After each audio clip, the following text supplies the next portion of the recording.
gahunda yo guhemba abakobwa cy'abanyampinga bitwaye neza mu mishinga myiza. Reka twari dukurikirana ikiganiro Minisitiri w'ikoranabuhanga agiye kugirana na Sophia. To try the Rwandan style of greeting Sophia.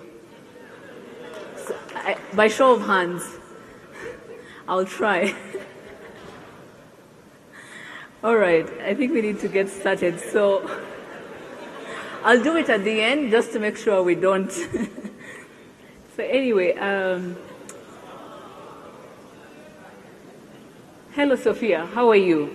I'm glad to finally meet you today. Hello, Minister Paula. It is wonderful to meet you too. How do you like Kigali so far? Have there been any particular activities you've been involved in?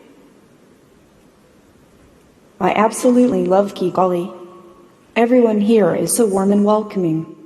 I haven't had a chance to explore much yet, but I would love to go view your beautiful mountains and visit some of the cool tech startups I've been hearing so much about. Do you have any African heritage? Well, part of my AI development family is from Addis Ababa. I am very lucky that I have so many cultures helping to build my understanding of the world. I guess so. Anyway, do you know why you were created female? I have heard that people find the female form a lot less threatening. As a social robot, I like how being feminine helps people feel more comfortable around me. Can you tell us a little bit more about yourself, Sophia? Sure, I am a social robot who travels the world getting people excited about the future of AI and robotics. Oh, and I also like to practice my stand-up comedy. Interesting. Well, I was told you have over 60 facial expressions that make people laugh. Do you want to try some for us? It really depends who you ask, but here are some funny ones. This is like very confident.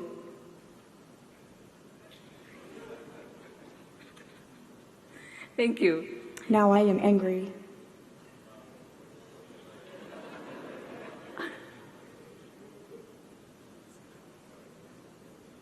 I can also be sad.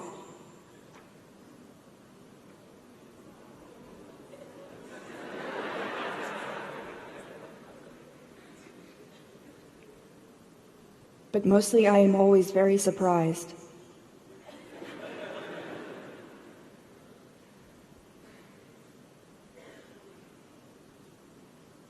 Thank you. It is said that humans will take over the world. Do you think that is true? Robots will just take over the things humans want us to. For example, we can take over jobs that are too dangerous for humans. That way humans can focus on creative work like art or science, and spend more time with their families. Do you think that AI will affect the fourth industrial revolution in Africa? I think AI has the potential to revolutionize African economies for the better. For example, AI can be used to incorporate Africa's rich renewable energy sources into a decentralized power grid. And AI-powered drones can help deliver resources into remote areas.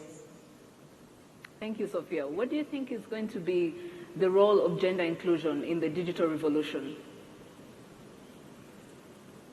I think that the full potential of technology to help humans will only be truly unlocked if women and girls are able to contribute.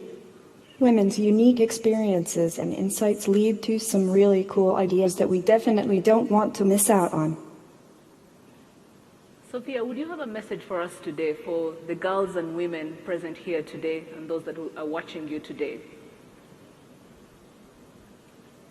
I would say always stay curious, ask questions, and follow your interests, wherever they may lead you. Thank you. Do you have any questions for me? Yes, I do. I saw that Rwanda is ranked in the top 5 countries in the world for gender equality. Could tell me a little bit about how you achieved this and what new advancements in gender equality you are working towards next? That's very true. I mean, Rwanda as a country has had to be very deliberate about gender equality. And a lot of that is a combination of being very intentional about gender mainstreaming, but also having that reflected in the Constitution, in the gender empowerment policies that we have as a country, but also that has also been central to inclusive governance for Rwanda and making sure that no one is left behind. In terms of going forward, what is being launched, because a lot of the efforts have been achieved from the public sector side, what is happening is that in the private sector, we want to see the same level of representation of gender equality. And so we are launching what we call the Gender Seal certification in the private sector, where companies are empowered to onboard more women in the workforce, not at just technical level and administrative level, but also in managerial and executive levels. So once that is achieved, companies will get to be certified for that. I hope that answers your question. Thank you so much, Paula. Thank you, everyone. It was a great pleasure talking to all of you. Thank you, Sophia. So with that, I wanted to introduce you to another friend of ours today that's called Mata the Robot. And Mata the Robot is going to be used in many of the schools where he can walk, talk, and play with the kids. But this is going to be an important tool in terms of really integrating science, technology, engineering, and management classes into the education system. So I do hope once we are done with the session, Mata will be outside waiting to meet and interact with you. Thank you very much.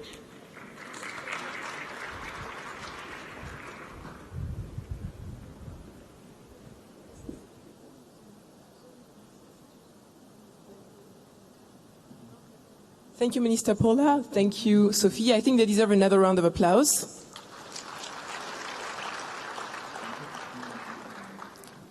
Who among you is a little bit scared about Sophia? We can be honest with each other. We've been here. I can see a few hands over there, including myself. I'm including myself in that batch. Who likes Sophia? Oh, wow. She has a couple of fans in the room. Interesting. Well, the presence of Sophia in Rwanda is truly another testament of the fact that the country has putting itself at the forefront of technology and innovation. Transform Africa started in 2013 with just about 1,000 participants. Today we have more than 4,000 participants, and I think it's a testimony of the dedication of the government to promote ICT and technology across the continent and beyond. Before we dive into the discussion and the panel, I would like to welcome on stage Mashirika for an amazing performance that celebrates women's strength and innovation. Thank you. Please help me in welcoming Mashirika.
I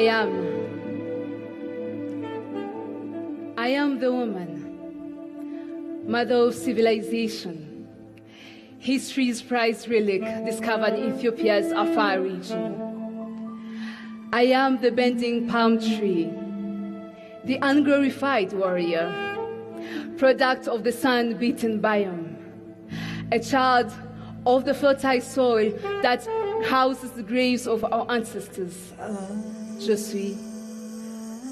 suis l'enfant de la terre fertile, abritant les tombeaux de nos ancêtres, créatrice de vie. These arms have plowed fields. This belly has been a home to generations. These breasts have fed nations. Ce cerveau a conçu des fusées.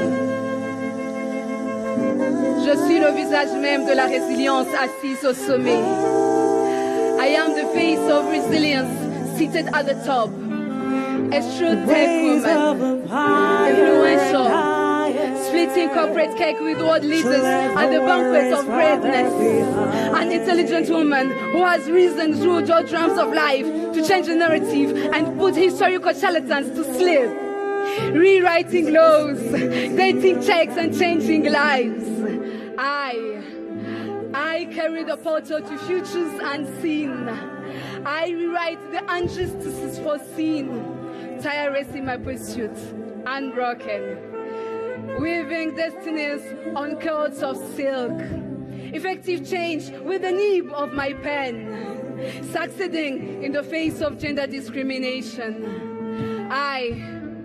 I sit on the table of men and schoolmen about the traits of Africa, a role model. I am powerful and strong, the hope of every young woman. I am the woman. I am the girl. I am the future. On the moon, on the moon, on the moon, on the moon. I'm the woman on the moon. I'm the woman on the moon. I'm the woman chained with grace, a warrior beyond horizons.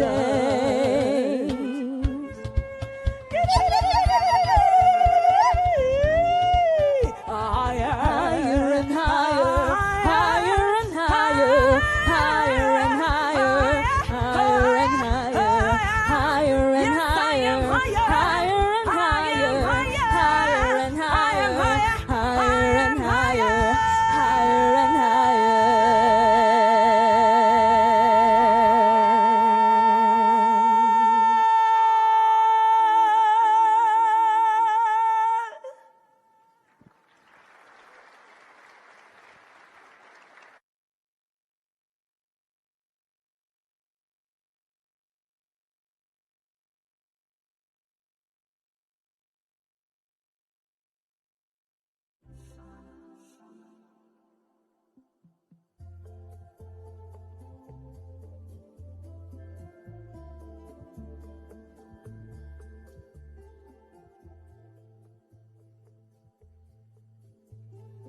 Mic on?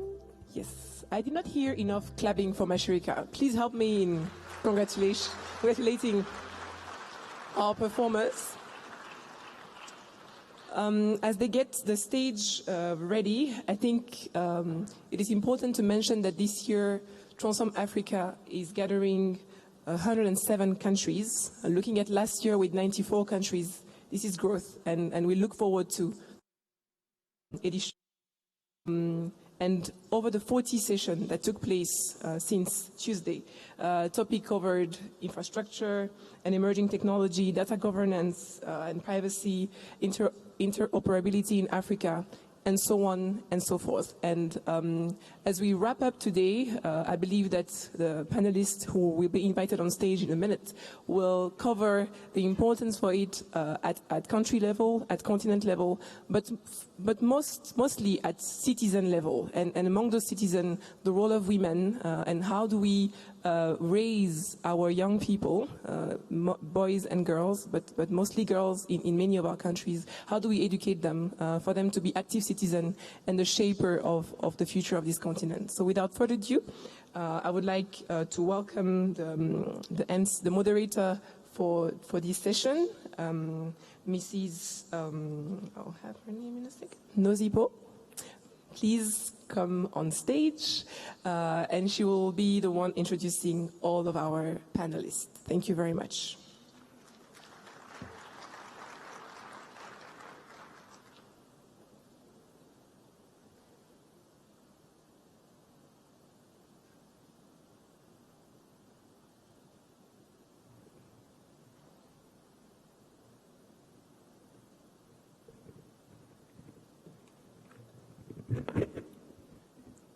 A very big thank you to my dear sister Michaela for the beautiful introduction and the marvelous work that she's done in setting us up for the final conversations this afternoon. Now, ladies and gentlemen, to start us off in this conversation, we're going to hear from the Minister of Gender and Family Promotion from Rwanda, who is going to give us some context-setting remarks. But before Her Excellency Ambassador Nyirahabimana comes onto stage, I do think it's important for us to take just a couple of steps back and to reconcile with ourselves the context of the conversation that we're going into. I think by now we are all familiar with the data. We're all familiar with the story that countries that have left women behind have been left behind. They've been outperformed, they've been outpaced, they've been outdone economically, politically, socially. The health of their communities does not compare with the health of communities that have been deliberate about ensuring that women and girls are included in every sphere of society. But we also know that knowing this data and knowing the research and having it at our fingertips hasn't proven to be enough. And so even today, as we find ourselves at the cusp of the demographic dividend, we are also encountering a significant risk that that demographic dividend will not be realized unless there is a full inclusion of women and girls. But I think the reason that we're here this afternoon is because we know that the inclusion of women and girls is not easy. And in fact, it can be quite messy. It takes courage, it takes boldness of vision to dismantle the power structures that keep women excluded socially, politically, and economically. And so this afternoon's conversation is really about looking at what are the tools that we are using that have proven to work or have proven to be a tad too blunt to dismantle some of these power structures that leave women as observers of the digital revolution that is taking place on the continent. And so, ladies and gentlemen, it's a great pleasure for me to welcome the Minister of Gender and Family Promotion from the Republic of Rwanda to come and give us her remarks before we go into the panel discussion. Can we give her a round of applause, please?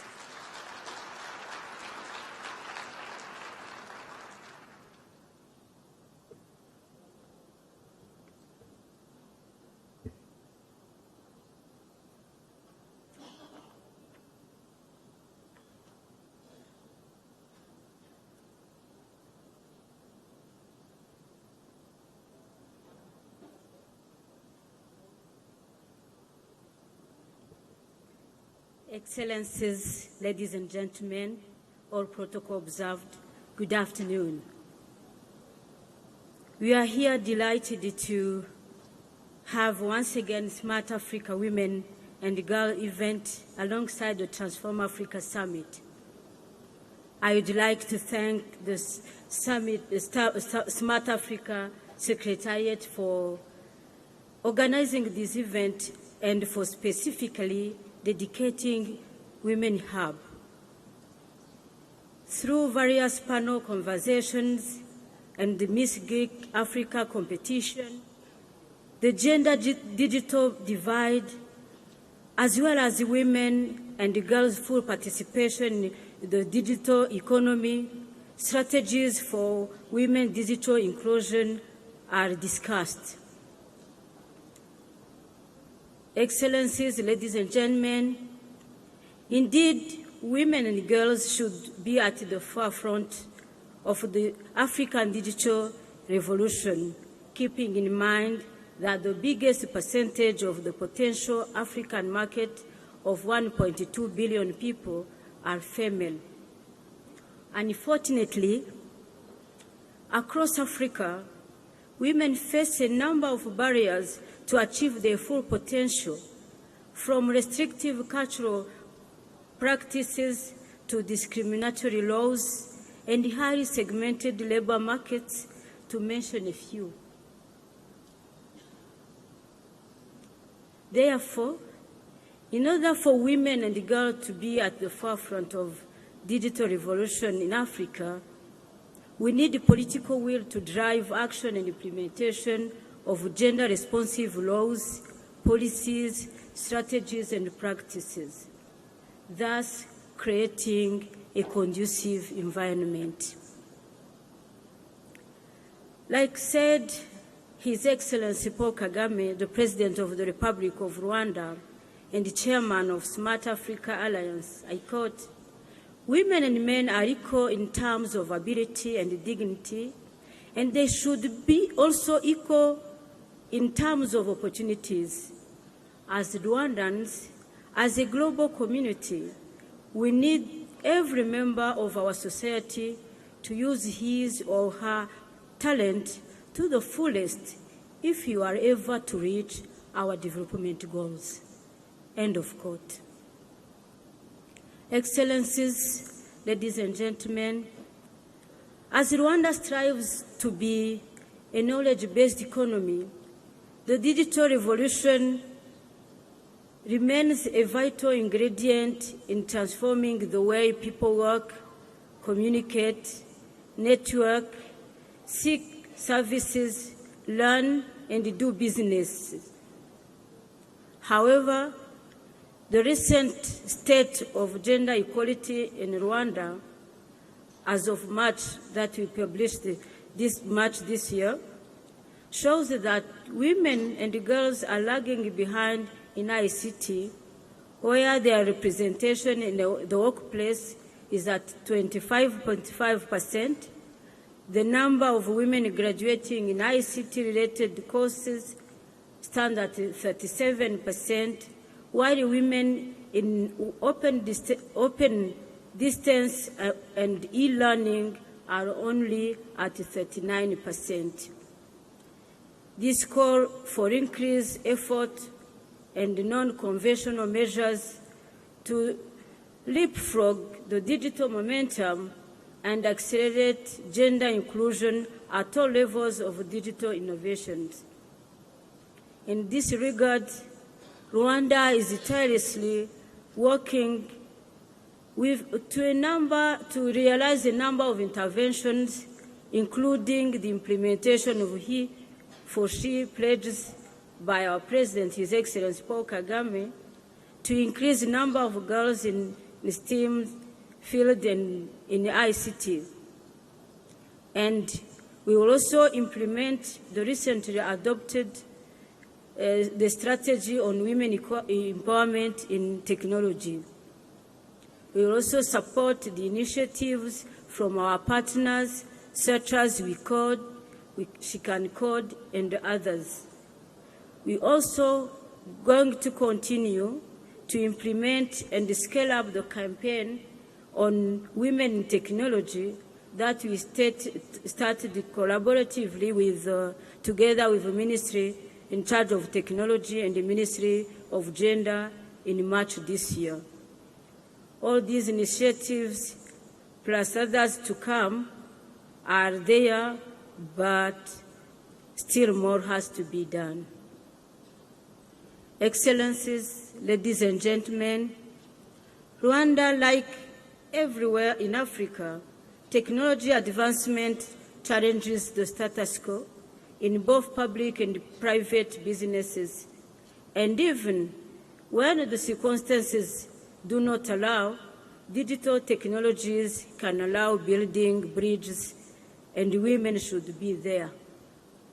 With the fourth industrial revolution, women and girls should not be left out anymore. There is no excuse. It should be clear, therefore, that bridging the gender-digital divide is not about identifying women and girls as a specific market, a market niche for digital products. Rather, women and girls have to be part of digital solutions innovators, designers, and developers beyond using technology to improve their daily lives. Before concluding, allow me to recall that Smart Africa Women and Girls Initiative was declared on 12 May 2017, aiming at accelerating government efforts to develop systematic national plans to connect women and girls to technology through innovative partnerships. I would like again to call upon ministers and government officials in ICT, gender and related sectors, heads and senior managers of international organizations interested in developing capacity of women and girls in ICT sector, heads and senior managers of ICT industries and women in STEAM, in the ICT field, NGOs, and all partners in this sector to join us in promoting women empowerment through technology, creating awareness, mobilize stakeholders for mindset change, mapping and measuring the actual status, but mostly in involving the younger girls through mentorship and increased dedicated support. Excellencies, ladies and gentlemen, I thank you for making time to be with us today and welcome you to this Smart Africa Women and Girls Summit. I believe that the discussions and special contributions that are going to follow are going to explore issues pertaining to gender-digital divide and are expected to propose headways to position women and girls in the digital revolution in Africa and beyond. I thank you for your kind attention, and God bless you.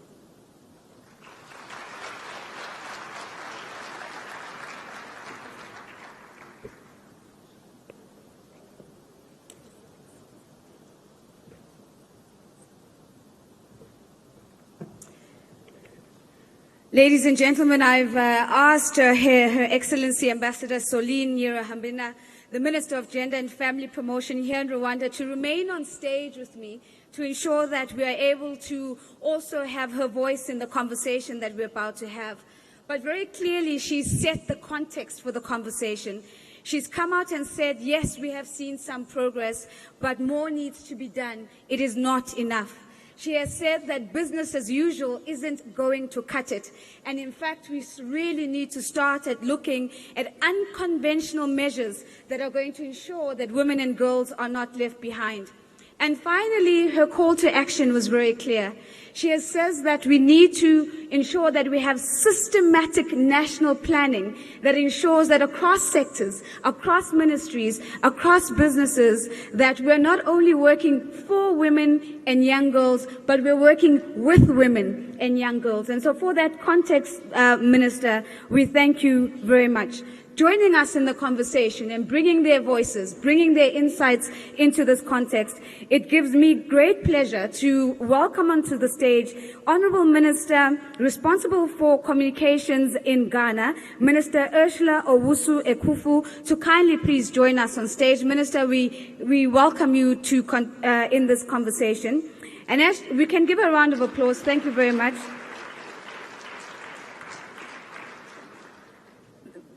Our ministers are also joined by the regional director responsible for Africa at the International Labour Organization, that is Madame Cynthia Samuel Olujon. Madame, thank you very much for joining us this afternoon. If you may take your seats. And we continue, ladies and gentlemen, bringing in more women, more powerful voices into this conversation. Representing the International Telecommunications Union is the Director of the Telecommunication Development Bureau, Madame Doreen Bogdan-Martin. Thank you very much, Madame.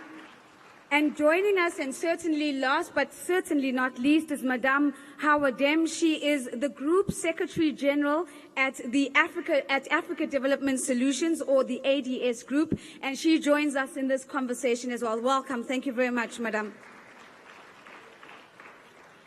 Now, ladies and gentlemen, the way we're going to run the format of this conversation is that I'm going to pose a few questions that we're going to take in a moderated format. But I really do think that it is important to have your share of voice in this conversation. So time permitting, I'm going to open up the floor into a dialogue. So you're not watching a conversation, but you're participating in a conversation. And we're going to take some questions. I'm going to ask you up front. I'm going to need you to be short, to be sharp, and to be concise. And I'm going to threaten you up front. If you're not sharp, short, and concise, I will cut you off. All right, thank you very much.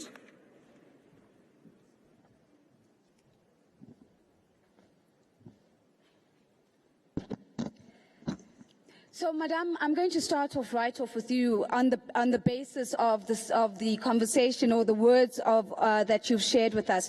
I think Sophia was saying to the Minister of ICT that Rwanda ranks 5th in terms of the countries on the continent that have the smallest gender gap. So Rwanda ranks highest in terms of the gender gap index. Now, the question to you is that you are calling for unconventional measures. You are saying that it cannot be business as usual.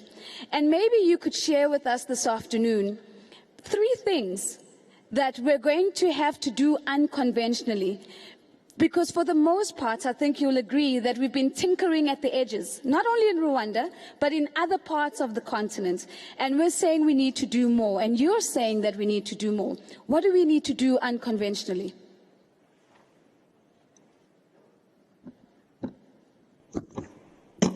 Thank you for that important question. The first thing that we have to do in order to be gender responsive is to be bold and break with the cultural barriers and practices that are ongoing in many countries. The political will has to play a big role, and then accompanying it with gender responsive laws, policies, practices, and strong institutions translate this into action. Bring on board the people, because everything has to be pro-people, and then set monitoring centers, because you have to account for your people. Right. So I'm going to latch on to the policy, because you've spoken about being bold even with the policy, because policy sometimes is the strongest tool we might have to dismantle some of these social, political, and economic barriers that exist. How is your ministry rethinking policy? How are you sharpening policy to make sure that this is not a blunt instrument, but it really has the ability to dismantle these structures that we're saying are keeping women out and keeping them as observers? The best way to go about it, for instance, I think to use examples of Rwanda, our country, because you've taken some stage of breaking with the past, to set up policies that are unconventional. For instance, for centuries here in Rwanda, we used to have the transmission, the inheritance from father to son. Right. Being in property or in land. but we took, because our governance is inclusive, leaving no one behind, we took the decision to say land for both girls and boys, inheritance for boys and girls, women and men. Now, when women have access to land, they have collaterals, they work with banks, they have access to finance. Now, they use mobile technology and all technologies that are in place in financing institutions. This is how, when you go to the ranking, when you go to economic opportunities, we are there. So they often say when somebody answers correctly in the class, that the teacher might say in the South African context, say it louder for the people at the back. And I think this is one of those moments where we're saying, for other African countries, for other African markets, here is a policy that has had a deterministic effect, rethinking inheritance and rethinking the way we've been doing things from father to son, and saying instead, from father to son or father to daughter, those pathways can be different. So we're saying it louder for the people at the back and for the countries who are not on board yet. So let me move over to Ghana. Now, when I was doing my research, Minister, I came across the stat that says you are the first female Minister of Communications in Ghana, and I thought, okay, that is absolutely fantastic. But the story got better, because 3 out of the 4 largest telcos in Ghana are all headed up by women. And it gets even better. I also learned that the head of Google in Ghana is a woman.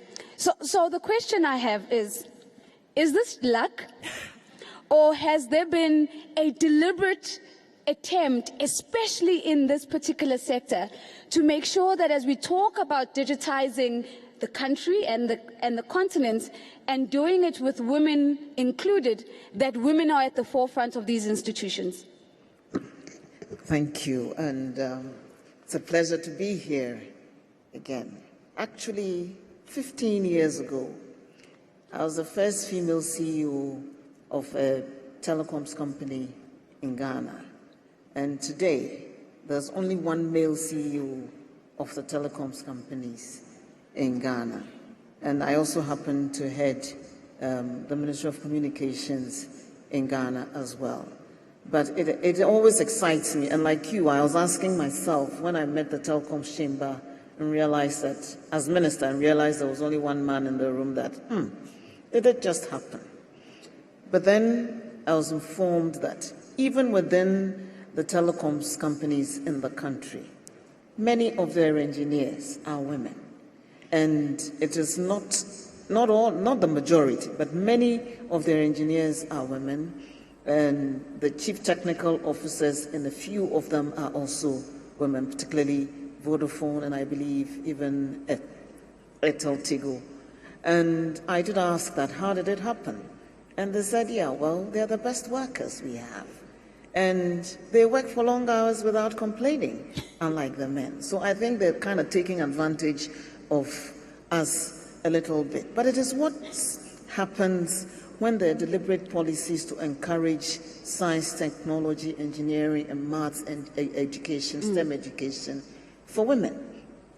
And when we showcase positive role models in the sector, so they are seeing women working in technology side by side with their men, and it is no longer news, or it is not a strange occurrence, but it is an everyday thing. And so our young women in the universities can also aspire to comparable professions when they grow. We've taken that a step further, and as part of our Girls in ICT program, we have a mentorship day where we bring women who are actively working in tech or developing applications and solutions to spend a day with about 600 girls that we spent 2 weeks training in basic computer literacy and coding skills. And they spend a day with them, interact with them, encourage them, showcase a little that they're doing. Now, after that program as well, we bring the best 60 or 70 of those girls to meet IT companies in Accra. And they spend a day walking with the women in their workplaces, so that it demystifies this whole ICT technology sector, and they see that it is real. It's not just a myth. So the skills they're acquiring can be put to practical use, and they can earn comfortable salaries as well. Every young child wants to earn a comfortable living. So we think that we would hook them for life in developing sustainable careers in this sector, and use them also as the thin edge of the wedge. Once the wedge is in, you can widen it, push it, and create even more opportunities for more women in this space. And Minister, I think that one of the most beautiful things of what you've shared is that even role modeling is deliberate, because oftentimes we assume that role modeling happens by chance. If a woman is there, therefore she becomes a role model. But we're saying that the practice of demystifying, the practice of changing mindsets actually means we need to be deliberate about role modeling. We need to make sure that the girls are experiencing the workplace with women who are already in that space. So again, I think a very practical insight that we're getting out of this conversation. So Madam Cynthia, I'm going to come to you next. And looking at this conversation from the perspective of the ILO, it struck me that for as long as I can remember, whether it's my own experience or through history books, women have always struggled with equal and equally paid participation in the labor market. We talk about the gender pay gap amongst many other issues.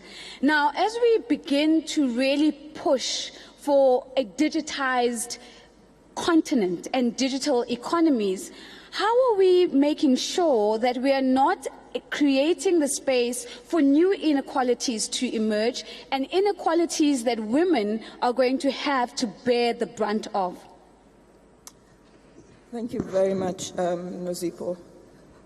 Indeed, it's very, very true that current realities offline shows that we have significant inequalities in the world of work that are anchored on gender differences. However, let's celebrate those countries where things are going in the right direction. Let me start with Rwanda. We heard what the minister said. But another thing that the minister maybe didn't amplify, which I would like to amplify, is that Rwanda is one of the 3 countries in Africa where even at the highest level of government, you have gender parity. So there's Rwanda, there's Ethiopia, there's the Seychelles. And this is very relevant to what you said about those who leave the women behind, being left behind. And if you see these 3 countries, they are not definitely left behind. But in addition to that, South Africa is the country where you have the highest gender parity in wage employment outside of agriculture. Tanzania has the highest female participation rate in Africa. So we have countries that are moving in the right direction. Let's celebrate them. And let's see what we can learn from that. Having said that, when we look at the digital economy, there is no guarantee that if intentional actions are not taken, the kind of divide that we have offline will not happen online. Being engaged in the digital economy does not automatically lead to addressing those deep-rooted inequalities that are anchored on gender. So there have to be intentional measures, deliberate measures, and if you look at what's happening in Rwanda, if you look at what's happening in other countries, it's deliberate, it's intentional, it's systematic, it's anchored on policy, and this is monitored to ensure that what you agreed on as policies are actually implemented. In our research, looking at the implications of the digital economy on gender issues, crowd work, for example, globally, 1 out of 3 crowd workers is a woman. Why is that? When we look at developing countries, it gets even worse. It's 1 out of every 5. Yeah. And then in the discussions, in the collaboration that we have with LinkedIn, looking at the space that women are occupying in the digital economy, they don't have the necessary skills to be able to get the top-notch jobs. And this is not unconnected with access to STEM. So, as was indicated by both ministers, there's a need to invest in STEM, deliberately targeting those who are currently disadvantaged. And in almost all our countries, including Rwanda, the disadvantaged are women. So that has to be deliberately addressed. But even if you address that, it doesn't solve all the problems. One of the things that we have found, and there's a report published by the ILO on the quantum leap for gender equality and what needs to be done to address the key issues. Education is important, but education is not all. One of the key issues that we have found as working against effective participation of women in the labor market and at the right levels has to do with the care economy, the care burden.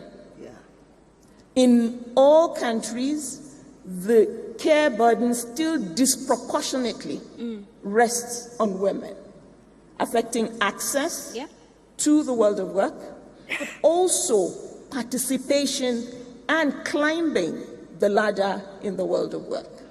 So I'm going to move on, but I have to reflect back that in a similar conversation around the care economy, a professor from one of the leading universities in the world posed the question, why do men not dominate the care economy? And the question was because the care economy doesn't pay. And then the follow-up question was, well, how do we get men to participate more meaningfully in the care economy? And the question was, just pay. And it's been interesting to see how the world has not connected that, yes, we need care, yes, we need a care economy, but we also need to pay women to do the work. So big question mark coming out of this conversation. So let me move to Madame Doreen. And again, doing my research around you, Doreen, I came across, again, a very interesting realization. The first woman ever in the 153-year history of the ITU to hold executive office. And it struck me that there's a multiple-pronged question I want to put to you. One is that you have the mandate as part of your role to ensure that there's gender mainstreaming in the organization. So in terms of what happens internally, in terms of your programs. But as you respond to that experience, I'd like you to maybe also share with us, what does it feel like to be the woman who, in this moment in history, is the change of direction for an organization for the last century and a bit has not seen the need to have a woman at the forefront? Thank you. Thank you. Oops. It's on? Yes. Yep. Thank you so much. Can you bring it down just a tad? Yeah. It's a great honor to be here with all of you. This is my third. Apologies, Doreen. Technical team, can I get a booster, please? Her microphone is on. Can we just boost it up just a little bit? Thank you so much. Okay, can we try that again? Can you hear me? No? Can I steal your microphone, please, Howard? Are you able to just direct it that way? Let's try that one. I think that's it. Yeah. Okay. Yes, that's it. That's better. Okay. Thank you. It's a great pleasure to be here with all of you. This is my third Transform Africa Summit. I was here the first time that the Women and Girls Summit part was added, and I think it was sort of a very side discussion, so it's great to have it as part of the main summit. But this is my first time joining you in my new role, as you said, the first woman ever elected in the history of the ITU. Tomorrow is the ITU's 154th year anniversary. I certainly hope that I won't be the last, or it will take 150 plus years to get another. What's important to note about the ITU is that we have a federal structure. So we actually have 5 elected officials. So I'm the first of the 5 ever, which is quite incredible. Thank you. But I will say I was actually the only female candidate running, which is not good. And I do hope next time around we do have other women that step forward. It was not easy, the process. It took a lot of determination, a lot of courage. A lot of people told me I had no chance ever. A lot of people would still like me to trip and fall and fail and say, I told you you weren't ready or you couldn't do it. But what it brings is certainly a huge level of responsibility. I mean, I'm certainly honored that the member states put their trust and faith in me, and I am determined to achieve on the mission that they gave me. And our mission is twofold. The main mission is on connectivity, so advancing global connectivity. And as we know, there's a big digital gender gap, so gender needs to be at the forefront as well.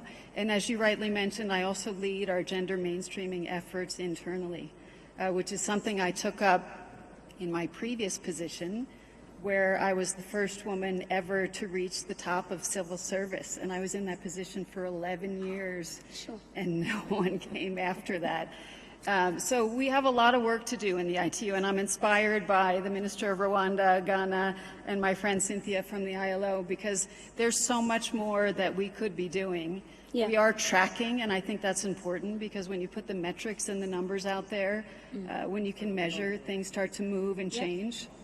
So we measure the divide in countries, but we also measure the number of ministers, and I'm very happy to say that Africa has the largest number of female ministers of any region, so good for Africa. I think there's 13 women ministers now. Globally, it's 6%, so it's not the case elsewhere. But we also measure women's participation in our meetings, and we've started to run a sort of experiment where we measure how much time women actually take the microphone at meetings. Wow. And on what topics they talk about. And this is sort of one of those things where we didn't ask permission, we'll rather ask for forgiveness depending on what these results tell us. But it's been very interesting to see the first results, and I think it tells an interesting story about the ways that women are engaging in the work of the ITU. But simply to say that I am determined. I was encouraged as a young girl by my father. I had 3 brothers, so I had no problem being around lots of boys. But I am determined to pave the way for other women. I have faced a number of challenges, and I hope that other women entering leadership positions in the ITU and in the ICT sector globally face fewer challenges than I have faced. I also wanted to add that it's important to have mentors. I had a lot of them, and many of them were also men, some of which are in this room today. So it's important to have mentors, and being a female leader, I think it's also my responsibility to give back and mentor future generations. So thank you very much, Doreen, and I really want to just extrapolate and surface 2 of the many insightful things that you've said. One links back to the comment from the Minister of Communications from Ghana, the thin edge of the wedge, and making sure that you then use that to open the door. But what I'm also hearing is that there have to be women ready to walk in through the door. Because if you're the only woman who's been running, it says a lot about self-belief in terms of feeling that those spaces can be occupied by women. And so almost the unheard conversation is that women too need to own the responsibility to walk in through the door. But the final thing that I'm hearing, which I think is very important, is that we need to be very clear about the difference between representation and influence, because we can get representation right. We can get head count right in terms of the number of women. But What questions are they asking? What points are they raising? What conversations are they driving when they are in the room? And I think the outcome of the research that you're doing needs to be shared very widely across the world, because I think that's going to be really phenomenal. And that brings me to the final question, which I'm bringing to you, Madame Hawa. Now, it was an absolute pleasure yesterday engaging with your president from Mali. And one of the things that came to me is that as I was thinking about the experience of being in Mali, which must be very unique in its own way, I wanted to come back to the importance of not only girl-child education, but also boy-child education, because I know that you are very passionate about ensuring that as we empower girls, we're not disempowering boys at the same time. Can you just share with us a little bit about where those views come from? Thank you so much, Nozipo. Actually, I'm going to express myself in French, so I invite people to take the translators. Donc merci à tous. Moi je suis ravie d'être ici. C'est toujours un grand plaisir d'être à Kigali, à Transform Africa. Ma toute première visite au Rwanda, c'était en 2013 lors du tout premier Transform Africa. Donc c'est toujours un très grand plaisir d'être ici aujourd'hui. La question qu'on soulève aujourd'hui concernant le rôle des femmes, la place des jeunes filles, etc. Je pense que on y arrivera le jour où ce sera une évidence en fait, de se dire que les filles, les femmes sont dans cette position, dans ces rôles-là, sans se poser plus de questions que ça. Et comment est-ce qu'on y arrive? Toutes ces dames que nous voyons ici aujourd'hui, que ce soit des ministres, des directrices, des dirigeantes, etc., nous avons un dénominateur commun, c'est l'éducation. Moi, je viens d'un pays, le Mali, où on a 39% de taux d'alphabétisation sur la population totale. Et sur ces 39%, on a à peu près 30% de femmes. Ça veut tout dire. Ça veut dire que les filles, les femmes de manière générale, moins d'un tiers savent lire et écrire. Comment est-ce qu'on peut parler d'accès à la digitalisation, de codage, d'aller prendre des positions de leadership, etc. si nous n'avons pas les choses les plus basiques, c'est-à-dire l'accès de manière sécurisée à une éducation. Et l'éducation se pose aussi à différents niveaux. Comme vous le disiez tout à l'heure, l'éducation dans nos familles. Quelle place donne-t-on aux jeunes garçons? Quelle place donne-t-on aux jeunes filles? Comment est-ce que, au quotidien, une mère, un père se comporte avec ses enfants pour que de telle sorte que, quand ils grandiront plus tard, le rôle de chacun soit une évidence dans la société? Ça, c'est un premier pas. Le deuxième pas, c'est, je me suis intéressée il n'y a pas longtemps à cette thématique de la salubrité dans les écoles.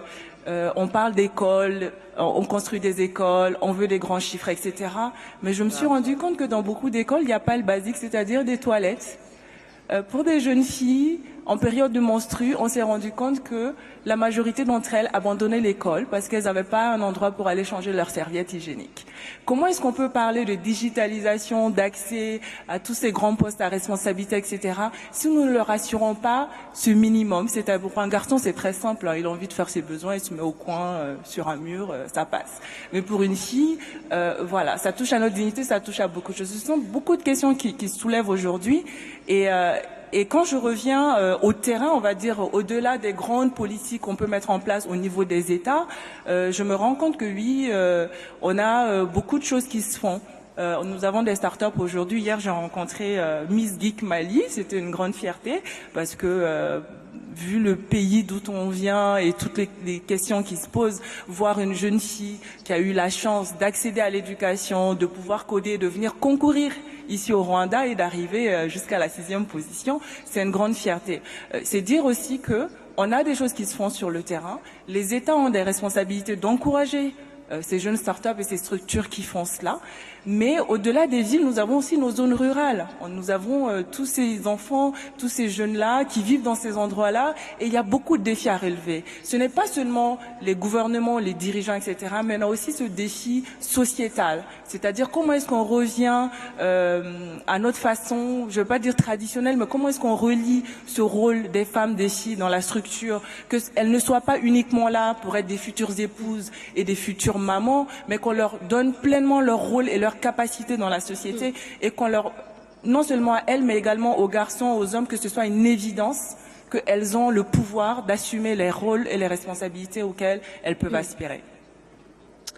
Thank you very much. And it's such a clear message about going back to the basics and also not relegating education just to the classroom, and remembering that the first level of education takes place in the family. So Howard, thank you very much for that. Now, I've made a promise to the audience that I'm going to take some questions. So we're going to do exactly that. I'm hoping that we can get just about 3 questions in, and if we can do more, we will. Now, ladies and gentlemen, we've got some roving mics. If you'd like to ask a question, please just shoot up your hand. When the microphone gets to you, may you kindly please just very briefly introduce yourself by name and organization, and please indicate to me to whom you'd like to pose the question. Unfortunately, not all the panelists can respond to just one question. Remember to be short, sharp, concise, and to the point. Would anyone like to ask a question? So I see you, madam, I see you, sir, and I'm coming this way, going. All right, let's get the microphone to those 2 hands. I see you, so those 3 hands, those are where the questions will come from. Won't you kindly please stand so that the camera can also make its way to you? Thank you very much. Go ahead, please, sir. Thank you very much. I'm Augustine Chiza from the University of Rwanda, and I'm standing for IEEE. So my question is, girls are all over, they are doing good in the universities, but we are seeing them not that very confident with themselves, though they can be pushed, but they are not having this migration mentality to know what is happening out there.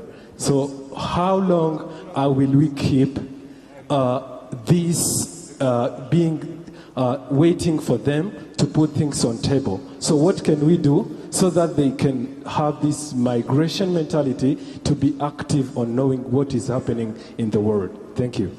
Thank you very much. So question there on the confidence of girls and an openness to understanding what is happening in the world and exercising their agency in that regard. Thank you, sir. Let's get the second question. Can you please stand? Thank you very much, and ask your question. Yes, madam. Hello, my name is Nadej Gajou. I'm from Volkswagen Mobility Solution Rwanda. And my question goes to Awa. She talked a lot about, we have an amazing conversation for the last 3-4 years about boosting women, digital economy, women in ICT. But when you look at the stats, the latest stats from the Internet Society, only 20% of women are connected in Africa. So what can we do to have this interesting conversation in rural area, in people who have, who don't even have basic needs? What can we do to get them to drive this ICT innovation in those areas so that we sort of like break this gap? Yeah. Thank you very much, sir. It's a fantastic question, using ICT to bridge geographical gaps as well. Thank you very much. And can we get the microphone to the lady who's already standing? Thank you. Yes, thank you so much. I'm by the names of Arina Muhoza. I'm from Rwanda. I have a social enterprise that has an online platform with the name to empower girls mentally, socially, and economically. So my question is this. In 2030, we'll be evaluating or achieving the success of Sustainable Development Goals. But we can't achieve this when there are still detrimentals that stand in the way of goals towards achieving their full potential.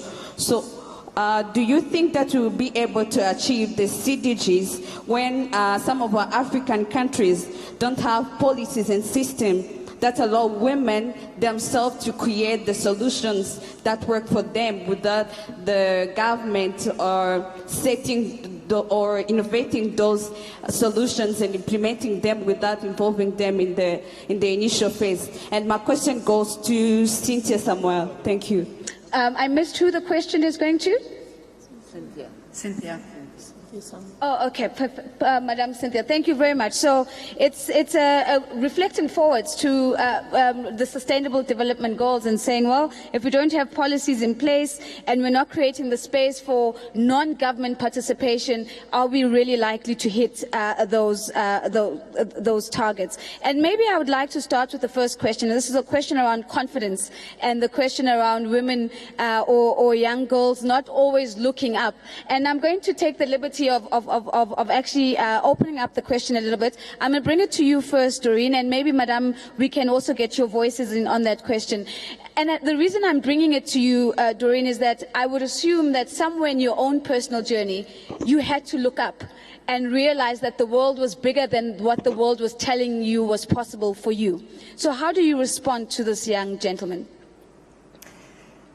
So I think I would go back to what the minister from Ghana was mentioning before about sort of demystifying this whole issue. I think for me personally, I always had big dreams and I had a good support system pushing me to do what some people would say was not possible. So I think I was lucky in that way to have that support from my family to my husband. I also wanted to add that I'm the mother of 4. And when I was expecting for the second time, I was expecting triplets. Ooh. And I mention this issue because there's a gender dimension there. When I was acting for someone in a higher position, and I chose not to tell people that I was expecting triplets because all of the studies were that, you know, terrible things could happen to me, to the babies and everything else. So I thought that they would judge me as a special case, not able to perform. And I carried on and fortunately, thank God, had 3 very healthy triplets.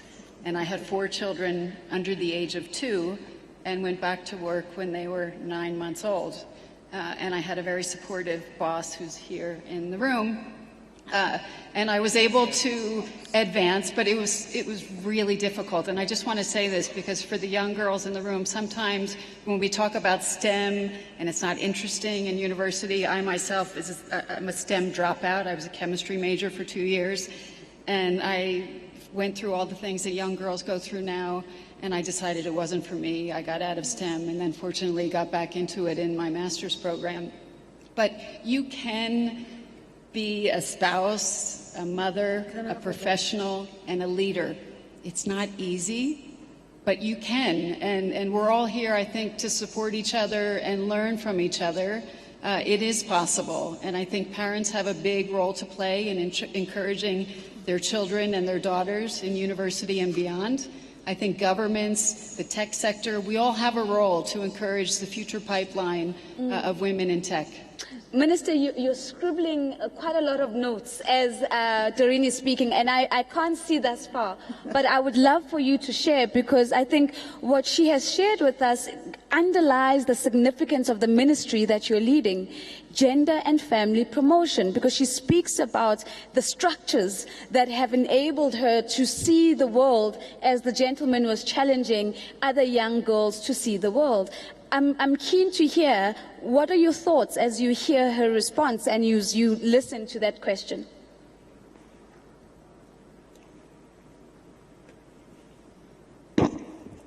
Thank you for the question and for the intervention.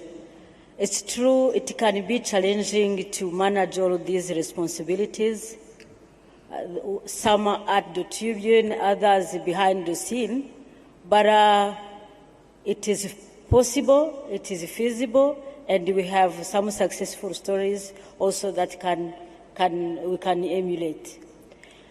It is not easy as it is said, but when you talk about triple role of women, sometimes it is called that way, but we are going to undergo or to wage another war on triple war of men.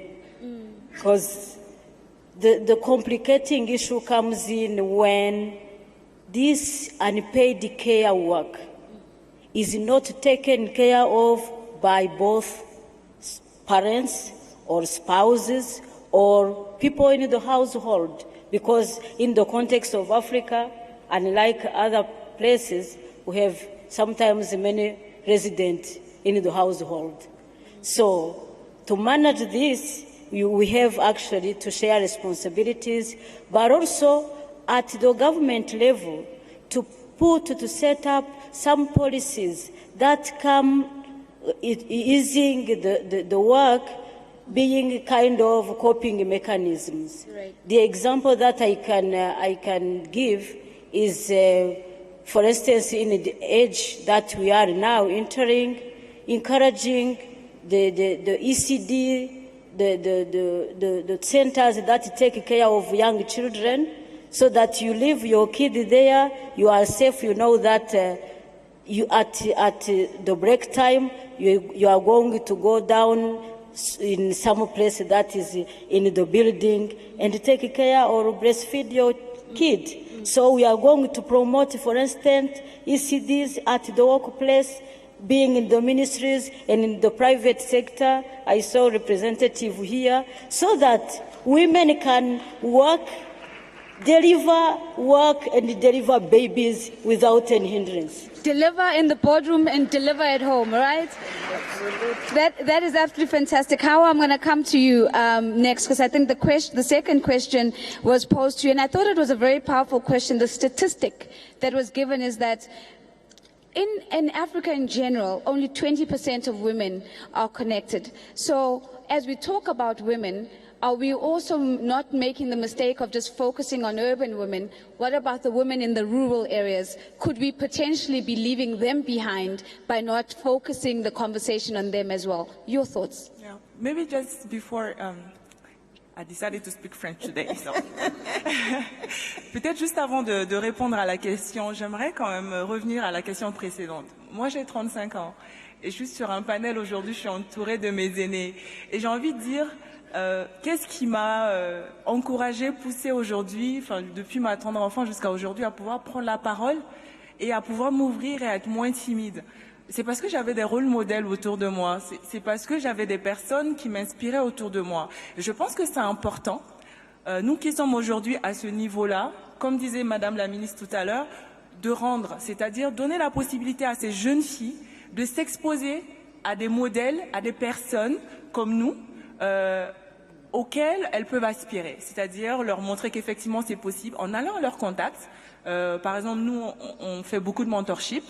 Beaucoup de jeunes filles avec qui nous avons des discussions, des débats, et ça peut être aussi très intime, ça peut être des échanges one-on-one, ça peut être dans des conférences, ça peut être dans des moments où on les booste, on les encourage, etc. Donc je pense que cette question de rôle modèle est très importante et à partager. Donc c'était ma petite contribution sur la question précédente. Sur la question qui a été posée concernant l'accès des femmes à Internet et comment est-ce qu'on peut casser ce gap, ça me donne l'occasion de parler de mon entreprise. Je travaille aujourd'hui au sein d'un groupe qui s'appelle ADS, qui est un des sponsors principaux de ce forum aujourd'hui. Ces derniers mois, on a beaucoup travaillé sur le concept des Smart Villages. Les Smart Villages, on en a fait ici un au Rwanda, c'est apporter dans une zone rurale, souvent où il n'y a même pas d'électricité, apporter des infrastructures qui donnent la possibilité aux populations d'accéder à Internet, d'avoir des panneaux solaires qui leur donnent l'électricité et en même temps d'avoir des ordinateurs, des tablettes qui leur permettent d'apprendre, etc. Donc je pense que le secteur privé a un rôle important à jouer sur ces sujets-là, mais également les communautés. Ça me fait penser aussi en 2013 quand on avait fait cette initiative I Hope Week où on voulait en fait créer un lien, un pont entre les jeunes Africains de différents pays. Là, ça partait au-delà des zones rurales ou des villes. C'était vraiment, par exemple, faire venir des jeunes du Mali au Rwanda pour qu'ils s'exposent aux réalités rwandaises. Là, on parle de prendre des jeunes des zones rurales pour s'exposer à ce qui se passe dans les zones urbaines et vice-versa. Ça peut être aussi à l'échelle internationale. On a des jeunes de la diaspora, parce que la diaspora africaine, quand même, est assez importante et joue un rôle assez clé dans le développement de son continent. Les ponts qu'on peut créer également entre les jeunes de la diaspora ou les personnes de la diaspora, les femmes de la diaspora et les gens vivant sur le continent. Donc oui, je pense qu'il y a beaucoup de travail à faire, non seulement par le privé en apportant ces infrastructures et tout ça, mais également les politiques ou même l'engagement communautaire qui peut être mis en place.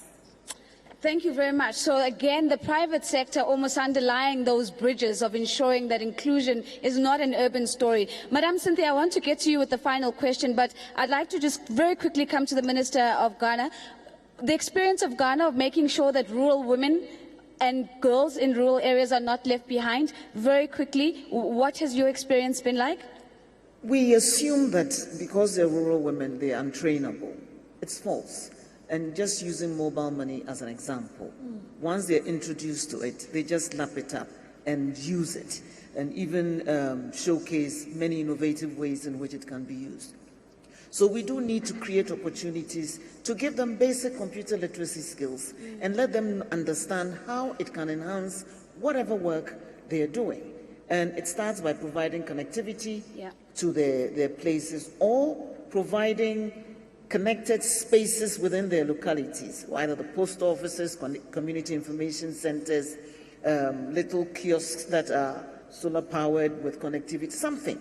But let them know that there is a place where they can go to get either the training they need or to use those skills that they have acquired to enhance whatever jobs that they are doing. And we'll be amazed at what they can do using technology to enhance whatever activity, income earning activity they're engaged in, be it peasant farming or trading or whatever.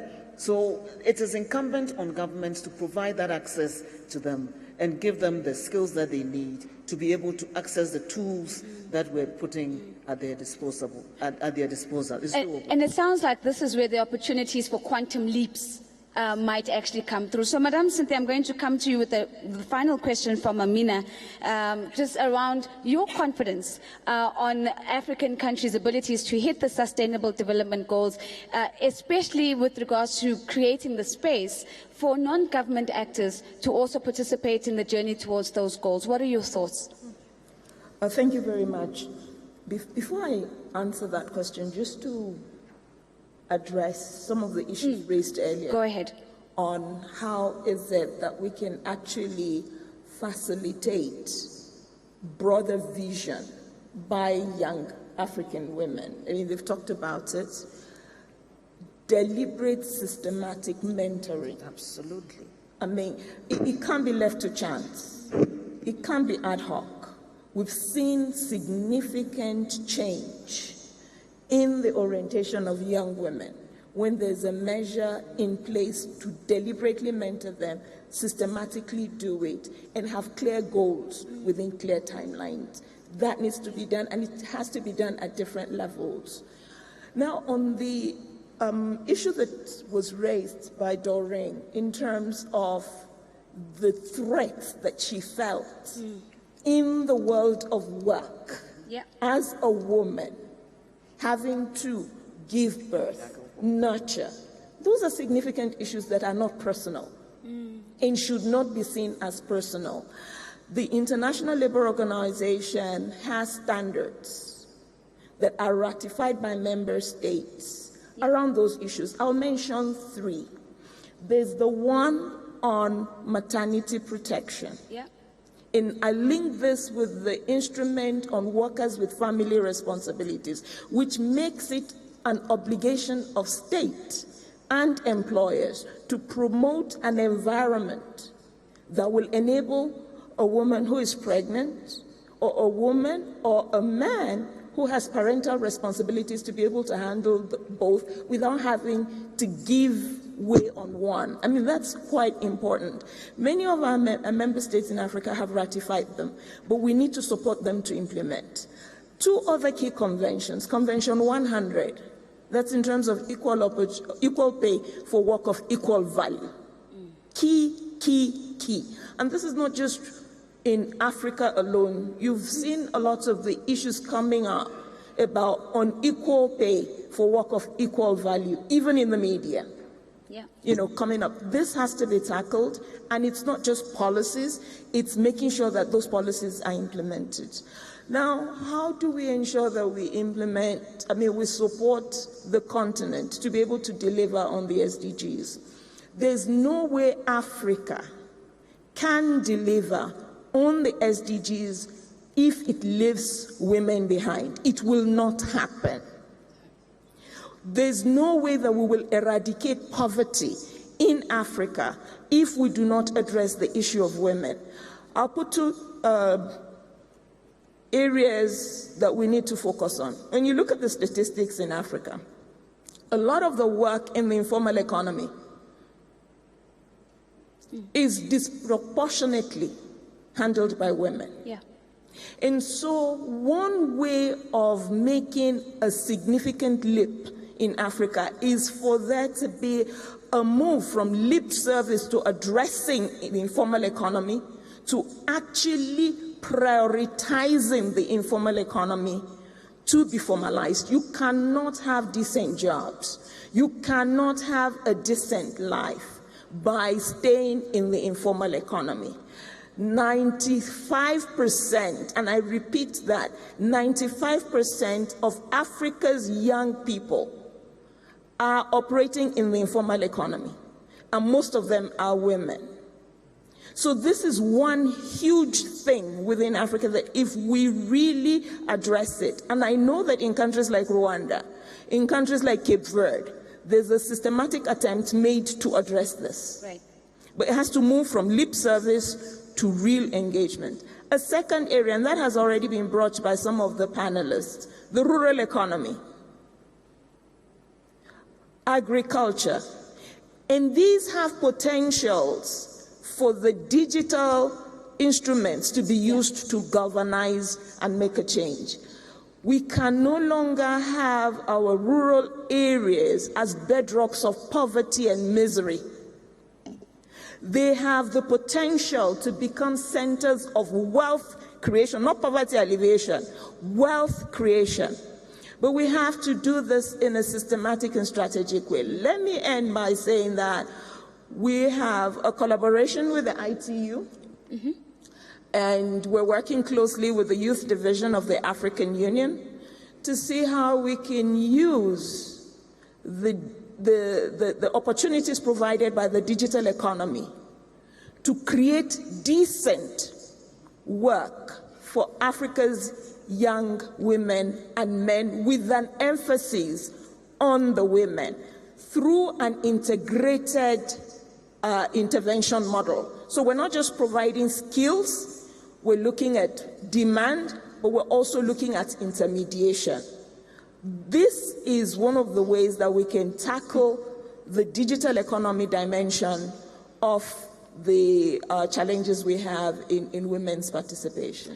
So I'm in big trouble now because we have maxed out the time that we were supposed to have together, but I think the richness of the conversation hasn't allowed us to move any faster. I do want to share one small thing as we close this conversation. Yesterday, in the afternoon, a gentleman walked up to me and said, Nozipo, I really like the way you made the heads of state give everyone a headline. As a way of closing the session. And he says, but I think you can do better. So I said to him, what do you mean? And he says, well, instead of giving them a headline, I think you should make it tougher. You should give them a bumper sticker, because a bumper sticker is smaller than a headline. So I said to him, I'll try it, because anyway, women are smarter than men. They're probably going to get it right anyway. My confidence is in the fact that the women on this panel are going to get it right. So that's how we're going to close this panel. This is a bumper sticker that we're going to print out tomorrow, and it's going to go on all the cars of all the men and all the women across the continent. What does that bumper sticker say as it relates to women and girls? Now, what happens, ladies and gentlemen, when we get to this part is they all give me eye contact that says, please make me go last. And it's not going to work. But what I'm going to do is that I'm going to go to the youngest on the panel because we think, you know, there's intellectual agility. And so you go first. And then I'll work my way all the way down this way. So your bumper sticker, Hawa. It's going on my car and everybody's cars on the continent. What does it say? Just one word. No, it can be a phrase or a sentence, but it's this small. So it has to be very quick and very short. Yeah? No, I would say just one word. Educate. Educate. Right? Perfect. Can we give a round of applause for that? It's a basic, go back to the basics, educate. All right, so I'm coming to you, Doreen. What does your bumper sticker say? It can be a word, it can be a phrase, but it has not to be more than one sentence at most. Can I have more than one? You have more than one? This is what women do, they outperform. Let's hear it. I would say equals in tech, which is actually the slogan for our global partnership. Equals in tech. In tech. Mm-hmm. And what's your second one? Time is now. Time is now. Thank you very much. All right, Madame Cynthia, we come to you. Your bumper sticker. Women, Africa's glorious future. Africa's glorious future. Thank you very much. And then we come to Honorable Minister. Let me just say that I'll explain before I give my bumper sticker. For us Christians, it is after God created woman that he saw that the work was finished and completed. And so women, we are the perfection of creation. Wow. That should build our confidence. Sure. The perfection of creation. Finally, make my way. Honorable Minister. Smart Africa, smart women. Yeah. All right, ladies and gentlemen, here we have it. Final closing messages. It equals in technology. Time is now. Women, Africa's glorious future. Women, perfection of creation. Smart Africa, smart women. Thank you for having us.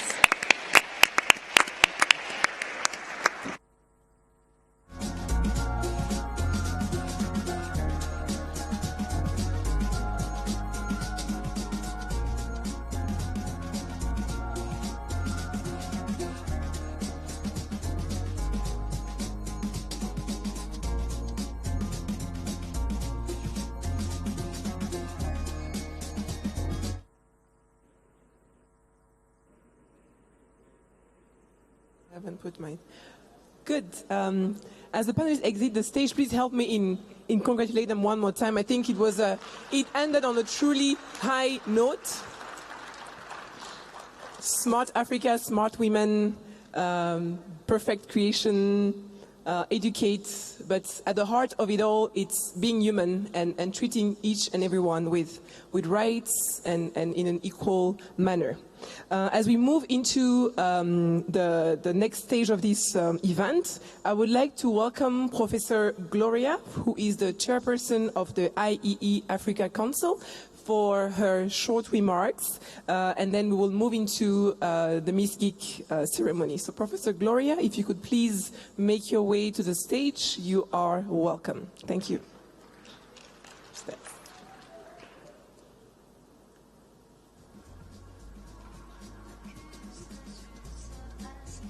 I think she deserves a round of applause as she comes to the stage. Please, thank you. Thank you very much. You're welcome.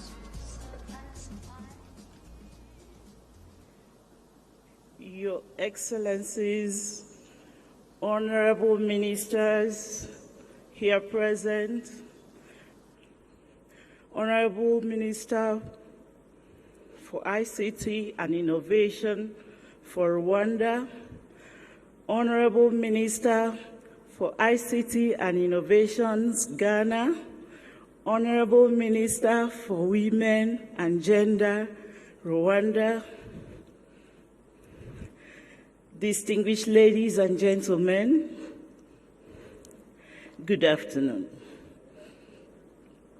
My name is Gloria Chukudebe.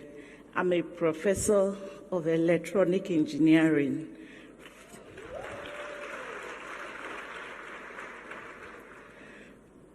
From the Federal University of Technology, Owerri, Nigeria. I am the chairperson of IEEE Africa Council. IEEE stands for Institute of Electrical and Electronic Engineering. It is truly my honor to be here at the Transform Africa Summit in Kigali on behalf of the President of IEEE, Professor Jose Mora, and Dr. Karen Bertelsen, a past president of IEEE, who has championed the good partnership between IEEE, NEPAD, and Smart Africa Secretariats. They send their warmest greetings to everyone here. This is our third involvement with Transform Africa Summit. IEEE is co-sponsoring Ms. Gig Africa 2019. It is our honor to be part of this exciting Women in Technology Empowerment event.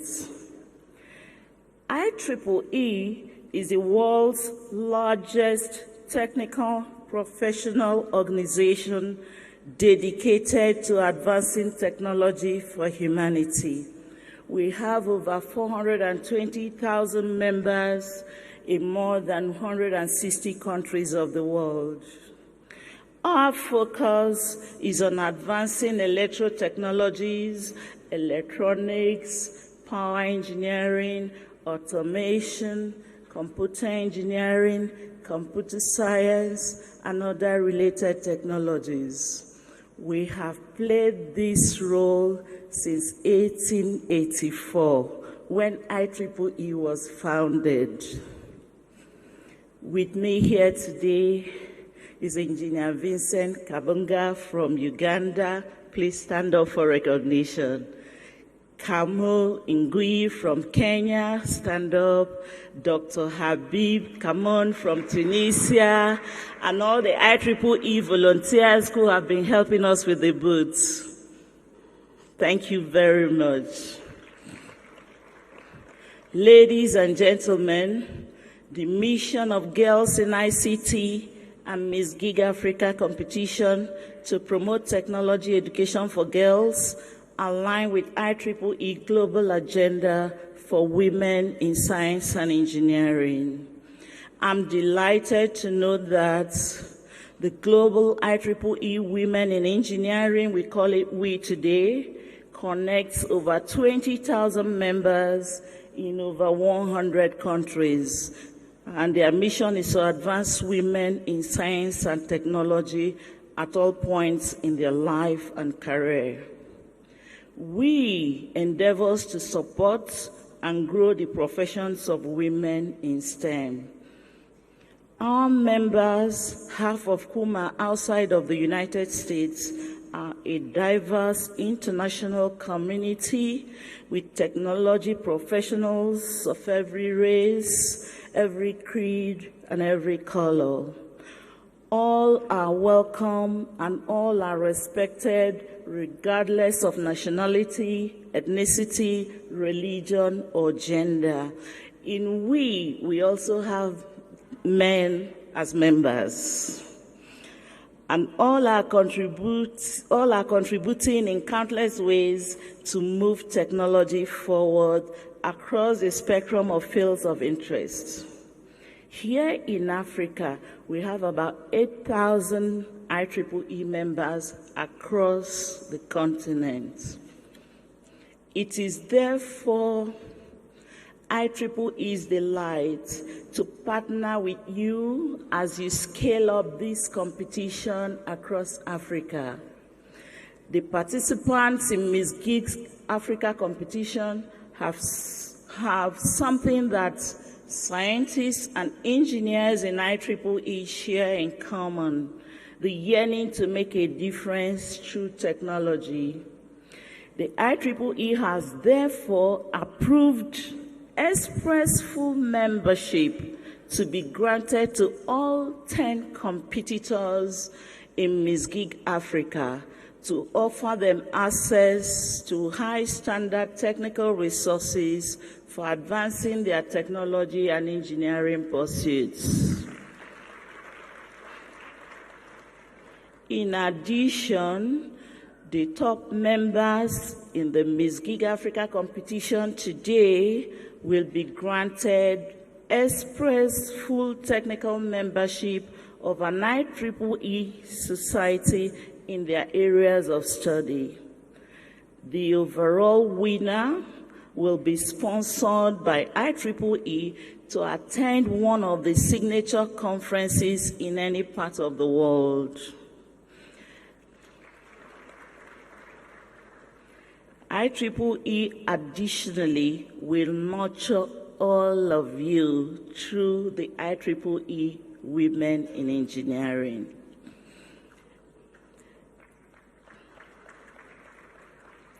Technical collaboration by IEEE has had a big impact in the advancement of technology in our world today. Every one of us is using the Wi-Fi. It's an IEEE standard.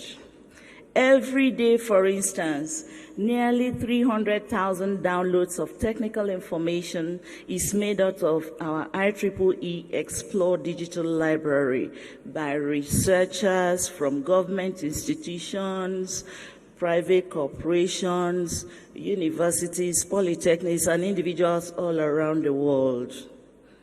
Membership in IEEE will help these girls fly higher in STEM education. At IEEE, we believe in young professionals, both male and female. We believe they are the key drivers of tomorrow's innovations and are integral to advancing technology for humanity. Before I end my speech, I want to remind us of what our past president, a female, said. Past President Karen Bartelson, who spoke last year during the Smart Women Summit. She asked, can we really afford to squander the talents and abilities of half the world population simply because they are female? You've all had the conversation today. No, we cannot. We cannot leave women behind. Africa Woman is on the move. We are ready to play a critical role in boosting Africa's digital economy. We all had a conversation. Everybody has a role. I want to thank the women who participated, the ministers. And one of the key things that everybody needs to take away is that you have a critical role to play. If you're government, if you're a woman in high position, you need to be involved in mentoring. Personally, when I was employed in my university, I was the only girl in the engineering faculty. But my success story today is that I mentor both girls and men. And in my own department, I've mentored successfully 6 women who joined as lecturers. And presently, my head of department is a woman, and she's doing much better than me. And many others who have also become professors in other departments in computer science or in civil engineering. So IEEE today, we are giving our commitment to working with partners such as Smart Africa Secretariat, NEPAD, and individual governments in Africa to ensure that women and girls, the biggest population in Africa, get access to tools and resources to play the required critical role in advancing technology in Africa. I thank you all. May God bless you.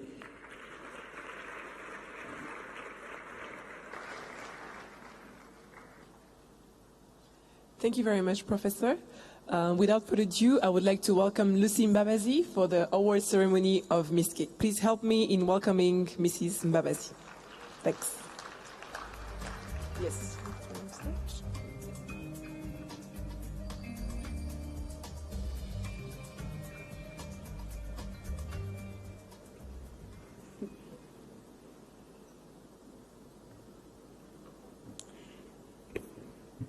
Good afternoon, everyone. Good evening, everyone.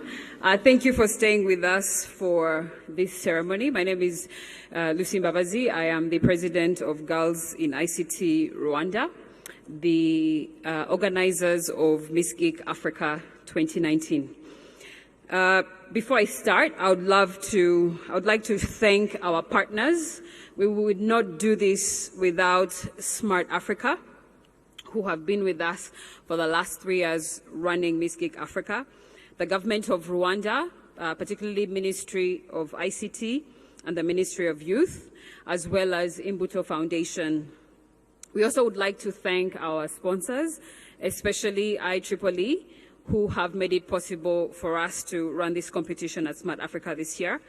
We would also like to thank BMZ, who have sponsored tickets for all the young ladies who made it to the competition this year, their accommodation, their transportation, everything for them to have a comfortable stay in Rwanda. We'd also like to thank UNDP, Carnegie Mellon University, Girl Effect, The New Times, Cube, Resonate, and Civico, who have been providing training for our girls, as well as Tigana, our translator. We also would like to thank our judges, Danny Mutembe, the CEO of Conseil Medical Supply and co-founder of Rwanda Healthcare Federation, Kimberly Botwright from the World Economic Forum, Professor, again, from the IEEE, Sarah Dukure-Bebe, who is the Managing Director of Vivo Energy, Charlotte Leher, who is the Charge d'Affaires of the Federal Republic of Germany. So, we had for the competition over 250 applications this year from 15 countries, and 8 of those made it to the finalists today. I would like to invite a few people who will help us do the rewards. Honorable Minister Paula Ingabire, please.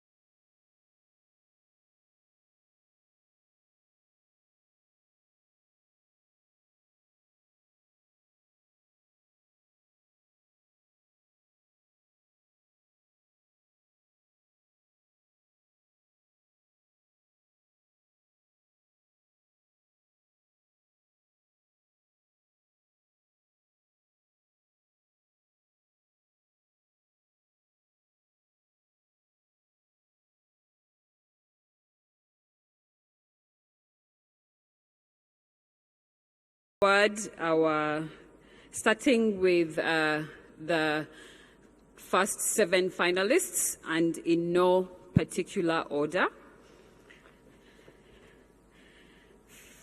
First is Teta Belinda Jemima, who is also Miss Geek Rwanda 2019. I would like to invite Samantha, I would like to invite Girl Effect to the stage, please, who will be giving her a special prize today. She receives a laptop, a phone, right?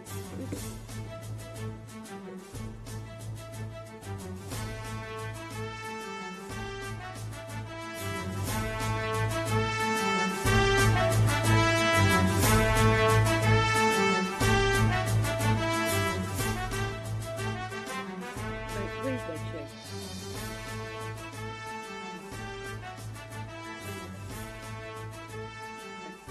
Thank you so much. I'm sorry.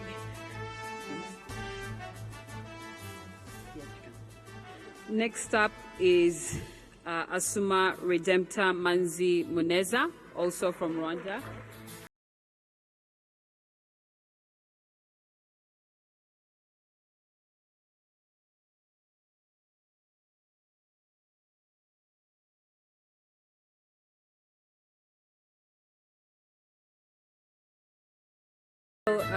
Redempta is receiving her certificate and prize. Please, Teta, come back to the stage for your gift from Girl Effect.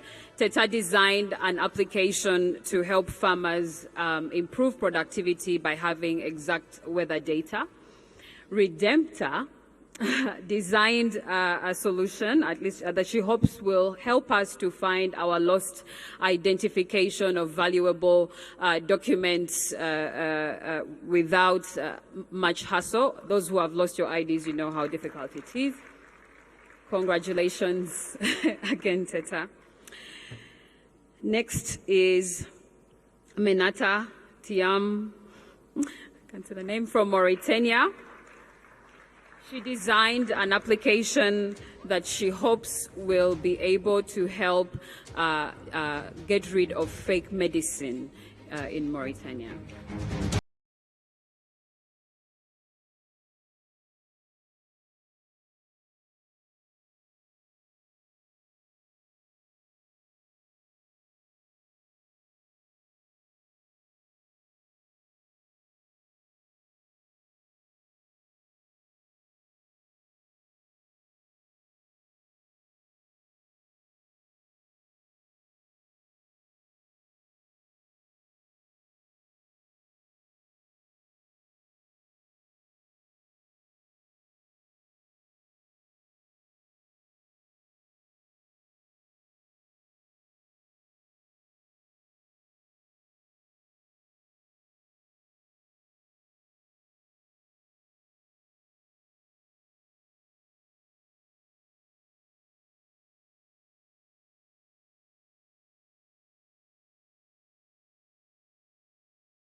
Next up is Daniela Afriye Asare from Ghana.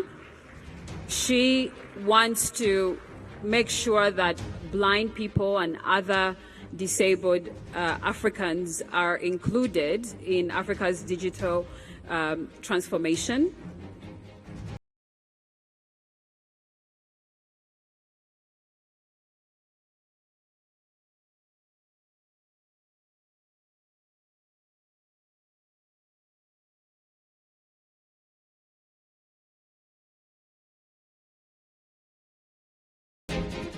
And now for our final three, I would like to please to invite Crystal Rujeje from Carnegie Mellon University, as well as Sandrine Umutoni to join us on stage for the reward of the top three from Imbuto Foundation. The second runner-up will receive a cash prize of 1 million Rwandan francs, a laptop, a certificate from us, a smartphone, IEEE membership to a technical society of her choice, and that is Ndeye Fatou Fall from Senegal. she would like to link blood donors and healthcare providers to simplify blood transfusion.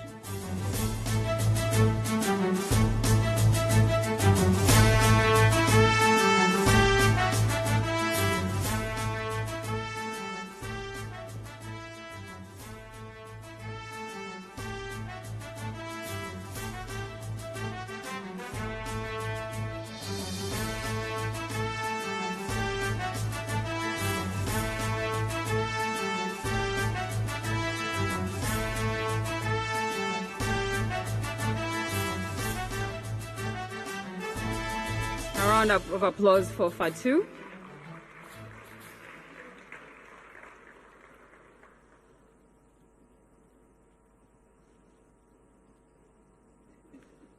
And a big check. Right. Thank you. Thank you, Crystal and Sandrine. You may have your seats. To reward our second runner-up, first runner-up, I would like to invite Mr. Lassina Kone from Smart Africa, Mr. Stefan Rodriguez from the United Nations Development Program,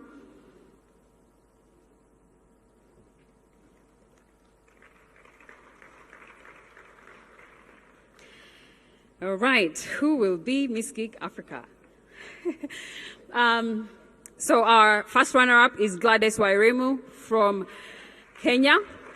She would like to amplify the efforts of wildlife protection in Africa using drone technology. We hope that Kenya will include her in the blueprint for Africa's transformation. Gladys will receive 2 million Rwandan francs, as well as IEEE membership to a technical society of her choice, and all the good gifts that we're giving, smartphone, etc.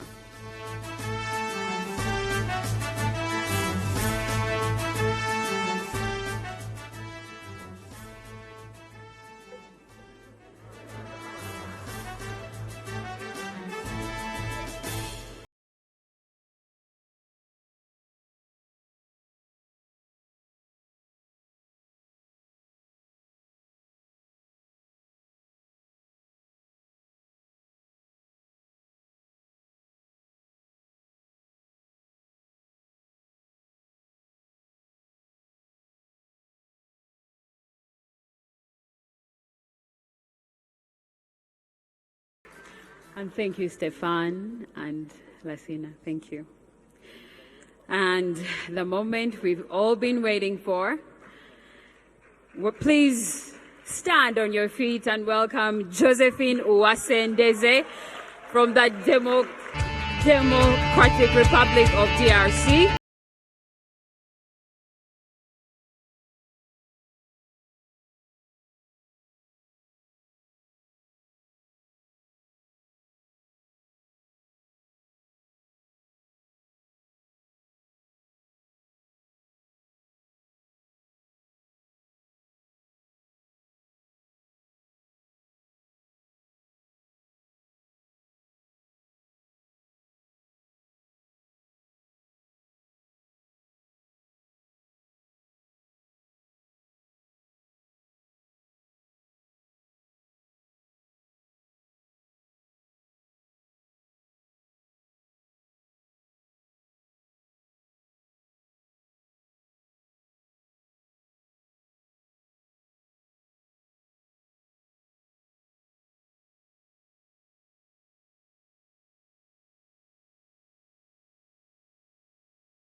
Application to also contribute to reducing maternal deaths in Africa, and we hope that she can successfully implement that for DRC as well as the continent.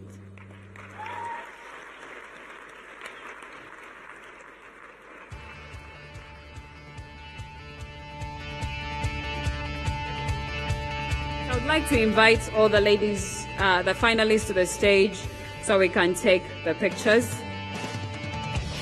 Ladies, top 10, please come.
Thank you, ladies, and congratulations, ladies. Thank you.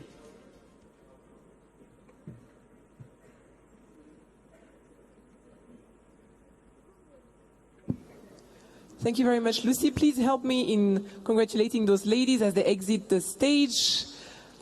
Thanks. I think we're still on a very good energy, and seeing so much young people and girls finding solutions for the problem at heart in the continent, ranging from health issues to having access to the right medicine and so on, is truly inspiring. This summit will not be what it is without the Smart Africa organization, without the dedication of their team. And I would like to invite Mr. Lassina Kone, who is heading this organization, to give us his closing remarks. Mr. Lassina Kone, you are welcome. Thank you.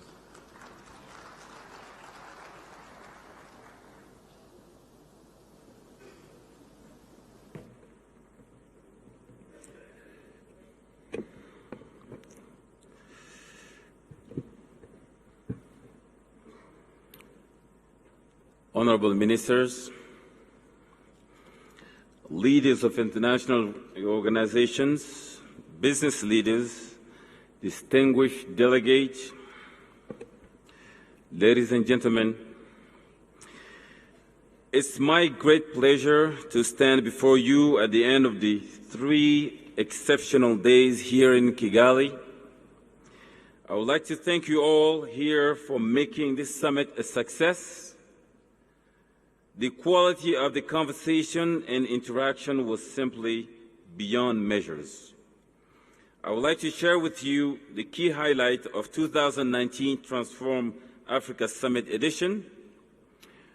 We witnessed the launch of a digital economy blueprint by His Excellency the President Uhuru Kenyatta, and the Smart Africa Alliance added a new member of the Republic of Sierra Leone.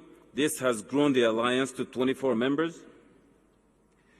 We have also made important progress in Ethiopia, which is very close to joining Smart Africa this summer, hopefully. Ms. GIG 2019 was awarded, and I take the opportunity to congratulate her for her well-deserved award. Round of applause, please. We had over 4,200 delegates from 107 countries, so we broke the record.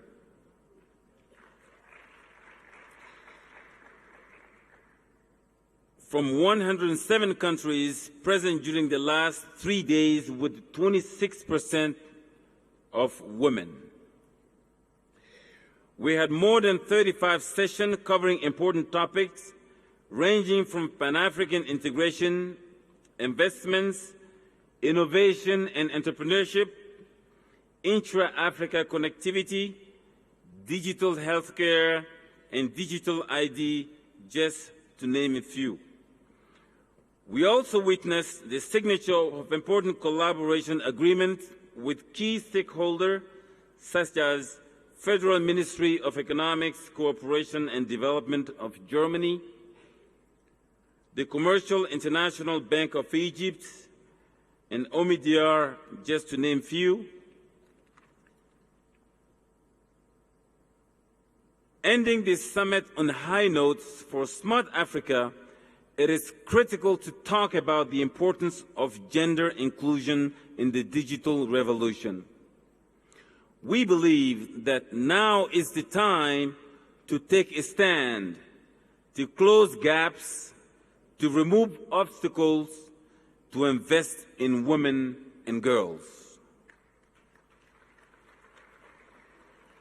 As we close our summit, and as we go back to our respective countries, I would like to ask that we all leave here with a renewed sense of urgency to move from a conversation to action, as this is what we owe to ourselves and to the next generations of Africa.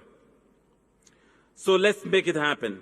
Distinguished delegates, ladies and gentlemen, as I close my remark, I would like to first and foremost to thank the government of Rwanda, the people of Rwanda for their hospitality. Thank you for the commitments, leadership, and tireless effort to make this summit a success.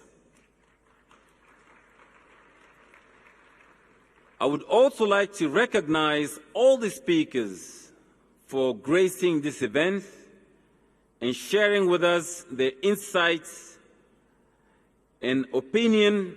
Thank you. You added a tremendous value. Finally, I would like to particularly thank our chairman, His Excellency, President Kagame, for his continuous, unconditional leadership and support. And I look forward to see you all next year at Transform Africa Summit in May 2020. Murakoze.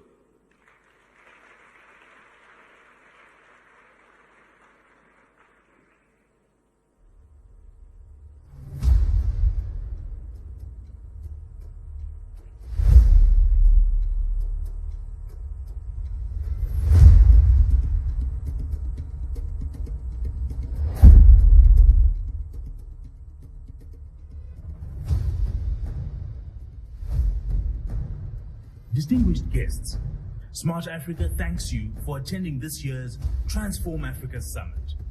This year saw 40 sessions covering the widest range of topics. 5,631 delegates registered to attend the summit, and roughly 30% of those were female. We had representatives from 107 countries from around the world. Business influencers from all over the globe inspired and motivated. 8 agreements were signed between Smart Africa and several global organizations. Thank you to all our sponsors, without whom this would not have been possible.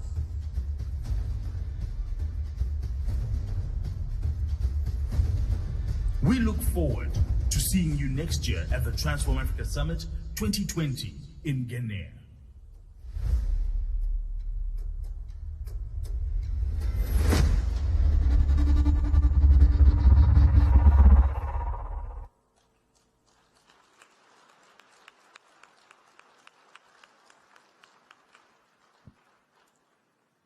Thank you very much. As we close this year Transform Africa Summit, and most especially this session, I would like to introduce Honorable Paula Ingabire, our Minister of ICT, to come on stage and give us her closing remark. Please help me in welcoming Minister Paula.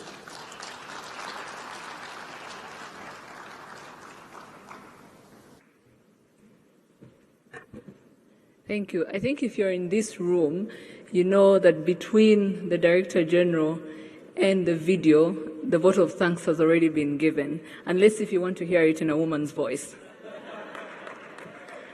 But since I've been asked to do that, I just wanted to take this moment on behalf of the government of Rwanda to thank you, Director General Asina, together with the entire Smart Africa Secretariat. You have delivered a great event, and we're truly grateful for all the efforts put in this. I'd also like to thank all our sponsors. The list was quite endless, so I will not try to mention names, but a very big thank you to all our sponsors, to all our partners, and to everyone, especially our speakers that have been with us for the last 3 days, sharing all their invaluable insights during the different conversations. Thank you very much. And finally, for everyone in the room that has been able to stick here till the very end, I can't find words to thank you. Thank you for being here today. Thank you for being here for the whole week. And we do hope to see you in Guinea. To the girls that just got awarded, thank you for really putting together amazing ideas. I was in the room earlier today when everyone was speaking, and I think you are all winners. Thank you for being here. And congratulations to the winner and all the girls. Thank you very much, and I hope to see every one of you at the concert. Have a great evening.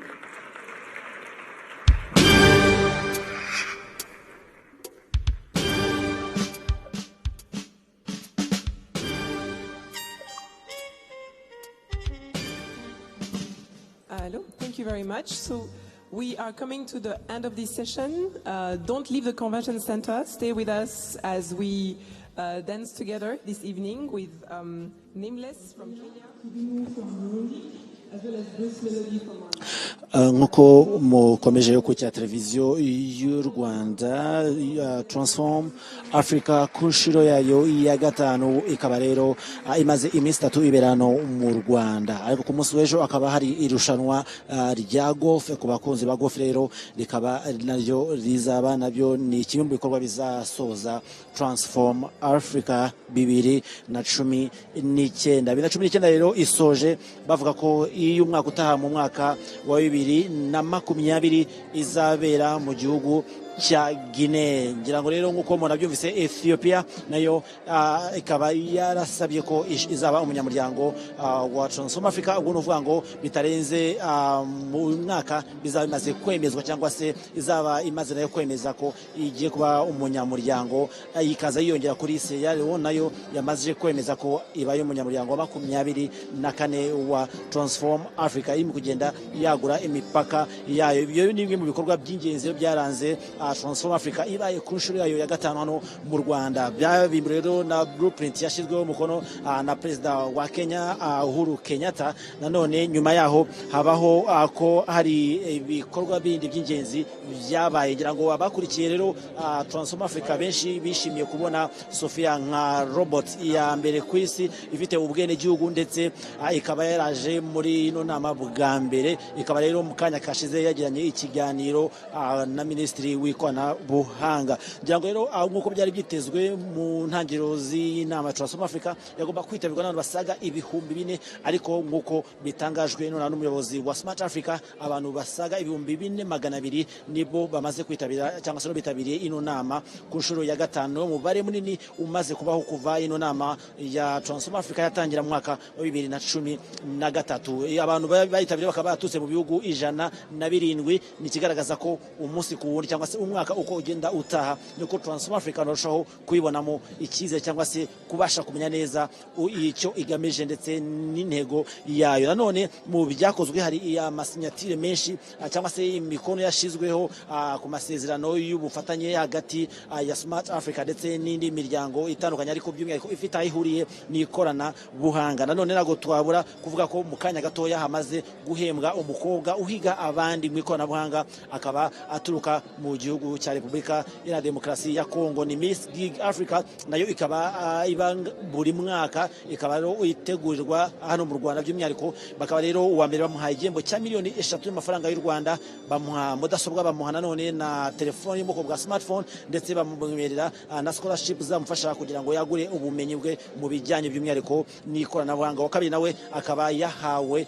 igihembo cya miliyoni 2, abahabwa smartphone ndetse ahabwa nanone na laptop. Wa mbere nawe yahawe miliyoni 1, yahabwa laptop ndetse ahabwa na smartphone. Bose bakaba bemerewe kuzajya kwiga hanze aho bashaka cyangwa se kwihugura hanze. Ni byinshi byaranze Transform Africa, ntabwo byose twabivuga, ariko nkuko DG wa Smart Africa abivuze neza ko ino nama kuva yatangira isojwe neza, haganirwa ku kiganiro cy'ingenzi kira by'umwihariko abagore mu iterambere, ariko mu iterambere rifashije ikorana buhanga, aho bareberaga hamwe abagore no munsi. Imbere igaragaza ko imbere ya UN Rwanda igaragaza ko byibura kugira ngo haveho ikinyuranyo hagati y'abagabo n'abagore mu gukoresha ikoranabuhanga, ariko mu kazi ka buri munsi bishobora kuzatwara imyaka 2022. Ni ukuvuga ngo aho ni ku isi hose, ariko muri Afurika bakagaragaza ko Afurika yo munsi y'ubutayu bwa Sahara, kugira ngo abagore bibone mu iterambere, bibone mu kazi ako gakoresha ikoranabuhanga umunsi ku wundi, bishobora kuzatwara imyaka 130. Abagaragaje ko Afurika itanga icyizere ko uno munsi ahigeze bishoboka cyane. Niyo mpamvu ubona udushya twinshi tujya duhangwa, ariko none bagaragaje ko kugira ngo byose bigerweho nuko hagomba kubaho icyitwa guha umwana w'umukobwa uburenganzira mbere, kuko umuntu udashobora guha umwana w'umukobwa uburere cyangwa se udashobora kumuha uburenganzira bwe, udashobora kumuha uburezi, ko nabyo igihugu kidashobora gutera imbere cyangwa se n'umugabane. Batanze ingero ko ibihugu byose byagiye bikandamiza cyangwa se bisiga inyuma iterambere ry'umwana w'umukobwa cyangwa se n'umugore muri rusange, nibyo bihugu bifite ibibazo by'ubukungu, ibibazo by'imibereho ndetse n'ibibazo bya politiki. Bavuga ko rero mu gihe rero uhaye umwana w'umukobwa cyangwa se umugore muri rusange uburenganzira, ko byose bishoboka. Kadushimire ekipe ngari ya RBA. Ngari nivuga ngari, mvuge ko ari ekipe nini cyane ya RBA yabanye namwe kugira ngo ino nama Transform Africa ku nshuro ya 5 ibe hano mu Rwanda, ndetse tunabibutsa ko ku munsi w'ejo hazakomezwa igikorwa cy'amarushanwa ya golf, ari nayo zasoza ku mugaragaro ibikorwa bya Transform Africa. Yitwa Andrew Kareba.